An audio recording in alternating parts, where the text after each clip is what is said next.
for everybody in all of sales. This applies to all of us. What you're trying to do is figure out, in your case, you've got a two-headed sale because you have the candidate and the company, but you're trying to figure out if these are worthwhile, okay?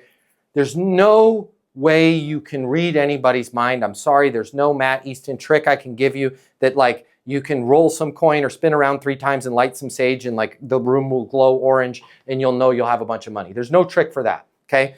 And in fact, the opposite. Because a lot of times the clients, the prospects, the people that I think, man, they're never going to be a good partner, they're being difficult, are usually the ones that need me the most. And that stress comes out as they're a jerk, this is going to be a problem, and they actually end up being my best clients. Some of the people on this call, we might have had 10 conversations in the beginning, and now they're a great member of Easton University, and they've been on here forever. So my general rule, if I was to use a litmus test of, is this a good relationship? Is this a good partner? Is this a good lead? Is this a good client? In general, and I'm saying this very loose general because it's really hard to read minds, if they forget their tone, forget their background, okay, forget what you've heard, if they actively answer the serious questions. What's your biggest reason for blank? What's your biggest reason for needing to extend the life on your roof? What's your biggest reason for needing to hire the right people?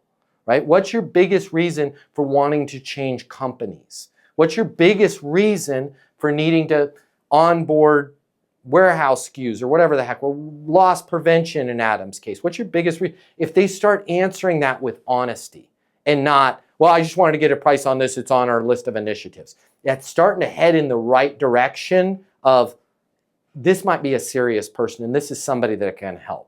Right? And the more honest they are with things like numbers, where are you at now? Where do you want to be? Even if they're difficult with you, if they're sharing information with you, and realize you have to ask the question skillfully to get them to share. But I will take the biggest jerk with the worst tonality that will share information with me over the nicest person with the nicest resume, the nicest that's just answering my questions with a yes or no. Right? It's the ones that are like, because you'll find that those people are like, I'm sorry to be a jerk, Chelsea. We had a news story about us a while back, and I would love to give you our side of the story. I hate to sound like I'm difficult, but I'm just under a lot of pressure. Right? That gives you an opportunity to go, what's going on? Right? When you say you're under a lot of pressure, walk me through. Right? How can I help take this pressure off your shoulders?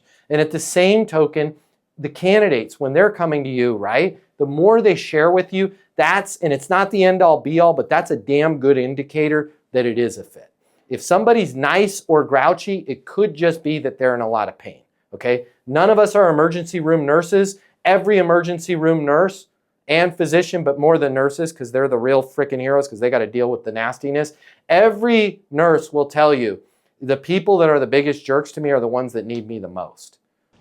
Hey, Matt. Yo. What's the nicest thing you've done for salespeople? The nicest thing I've done for salespeople, I think we should do it right now. Here's what I'm going to do. I'm going to give them the closing mini masterclass. It's normally $300. You're going to cover the cost. It's coming out of your pocket. Heather's going to cover all the cost for you. I want you to click the link here. I will get you the closing mini masterclass. You're going to close more deals. You're going to make more money. You're going to have more fun. Things are going to be great for you. And she's picking up the tab. You're welcome. She's picking up the tab. Click the link. I'll see you on the other side.